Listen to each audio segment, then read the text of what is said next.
माँ, मैंने तुझसे एक बार कहा था ना कि मेरी ख्वाहिश है कि अगर मुझे आखिरी सांस लेना पड़े तो मेरा ऐसा नसीब हो कि वो तेरी गोद में ही लूं।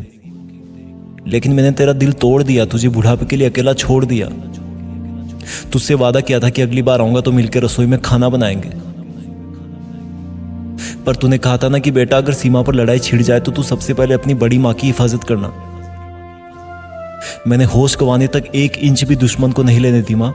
वो तो मैं अपने साथी फौजी की छाती से निकलता खून और उसकी चीख सहन नहीं कर पाया। इसलिए जब मैं उसको हिम्मत दे रहा था तो दुश्मन ने धोखे से मेरे दाएं हाथ पर गोली मार दी, जिससे मैं बंदूक चलाया करता था। लेकिन माँ, दुश्मनों के लिए तो तेरे बेटे का बायां हाथ ही काफी था। मुझे बहुत गुस्सा आया और मैं उसको जवाब देने के लिए बंदूक लेकर पलटा और 2 गोली मैंने पहले दुश्मन की छाती में ठोक दी। जब वो गिरा तो उसके 2 साथी दुश्मनों ने मुझे निशाना बनाना चाहा। उनमें से एक को मैंने फिर से एक ही गोली से मार गिराया। जब तीसरे दुश्मन पर गोली चलाने के लिए बाएं हाथ से ट्रिगर दबाया तो बंदूक से कोई गोली नहीं निकली। मैंने जल्दी से एक पत्थर के पीछे अपने आप को छुपाया ताकि मुझे थोड़ा सा सोचने का टाइम मिल सके। लेकिन इतने में दुश्मन की एक गोली मेरी गर्दन और छाती के बीच में आ लगी। गिरते हुए मैंने अपने शहीद फौजी भाई को देखा तो पाया कि मेरी बंदूक वहां पड़ी थी। तभी मुझे याद आया कि जब मैं उसको हिम्मत बंधा रहा था तब मेरी बंदूक उसकी बंदूक से बदल गई थी और उसकी बंदूक में सिर्फ 3 गोलियां बची थी। मैं उसकी तरफ लपकना चाहता था लेकिन दुश्मन मेरी ताक में था। अब मुझको बिना गोली के दुश्मन को मार गिराना था। मैंने दुश्मन को ललकारा कि सामने आकर लड़ाई कर। उसको भी शायद एहसास हो गया था कि मेरे पास गोली नहीं है। मैं एक पेड़ के पास एक मोटे से पत्थर के पीछे ताक में था कि कब दुश्मन आए और कब मैं उसको हाथों से ही दबोच लूं। जब वो मेरी तरफ बढ़ने लगा था तो मुझे हल्के हल्के चक्कर आना शुरू हो गए थे। लेकिन माँ, मुझे तुझसे मिलने आना था और तेरा वादा निभाने के लिए दुश्मन को भी मार गिराना था। तो जैसे ही दुश्मन ने मेरे पत्थर के पास आके मुझे निशाना बनाने की कोशिश करी, मैं हाथ में मिट्टी भरकर उसकी आंखों में दे फेंका। उसी पल वो देख नहीं पाया और मैं तेरी जयकार बोलते हुए लपक कर उसको दबोच लिया और तब तक नहीं छोड़ा जब तक कि उसका दम नहीं निकल गया। मैंने बाएं हाथ से तीनों दुश्मनों को मार गिराया माँ। लेकिन तीसरे दुश्मन के साथ लड़ाई में मेरा खून बहुत बह गया था और मैं और मेरा दोस्त अपनी कंपनी से थोड़ा आगे आ गए थे। तो मैं रेंगता हुआ अपने शहीद साथी के पास पहुंचा। मां, मुझे 10 फीट जाने में आधा घंटा लग गया था।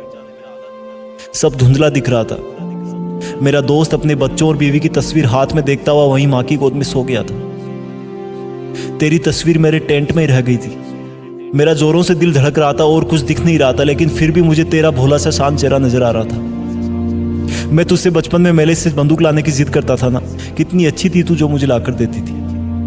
लेकिन तू मुझे उस टाइम डांटती रहती थी कि बड़ा होकर यही काम करेगा क्या। फिर मैं कहता था हाँ माँ, मैं दुश्मनों को मार गिराऊंगा। और तब तू मुझे सीने से लगा लेती थी कि नहीं बेटा, किसी को मारना अच्छी बात नहीं है। लेकिन जब मैं फौज में भर्ती हुआ तब से तूने भी बहुत हिम्मत दिखाई, शायद इसलिए कि मैं आराम से छुट्टी से वापस जा सकूं। लेकिन मुझे पता है माँ, मेरे जाने के बाद तू बहुत रोई होगी। अब मुझे कुछ भी नहीं दिख रहा माँ। ऐसे लग रहा जैसे चारों तरफ अंधेरा हो। मुझे माफ कर देना माँ, क्योंकि जब मैं इस बार घर से वापस आया था तब मैंने तुझसे झूठ बोला था कि मैंने रास्ते के लिए तेरी बनाई रोटियां रख ली है। दरअसल तुझसे दूर जाने का मन नहीं था और कुछ और याद भी नहीं रहा। उस दिन मैंने बाहर का खाना खाया माँ, जो तू कभी नहीं चाहती थी। मैं कितना लकी हूँ जो मेरी उम्र अपनी माँ को दे करके जा रहा हूँ। लेकिन मुझे अफसोस होगा कि मैं तुझे एक बहू और पोता नहीं दे पाया। मैं हर वक्त तुझे ऊपर से देखा करूंगा माँ, और तुझे जब मेरी याद आए तो तू एक बार ऊपर की तरफ देख लेना और समझ लेना कि मैंने तुझे देख लिया। अब मुझे फौजी पिताजी दिख रहे हैं माँ। वो अपने हाथ खोलकर मुझे अपनी तरफ ऊपर बुला रहे हैं। अलविदा माँ। इस तरह की कई कहानियां उन फौजियों के घरों में छुपी है जो भारत माँ की रक्षा करते हुए शहीद हो गए। अगर आपको इसका वीडियो अच्छा लगे तो हमारी एक छोटी सी पहल की शुरुआत करें। जब भी कोई फौजी या उसकी फैमिली आपको कहीं मिले तो उनको एक सैल्यूट जरूर दें।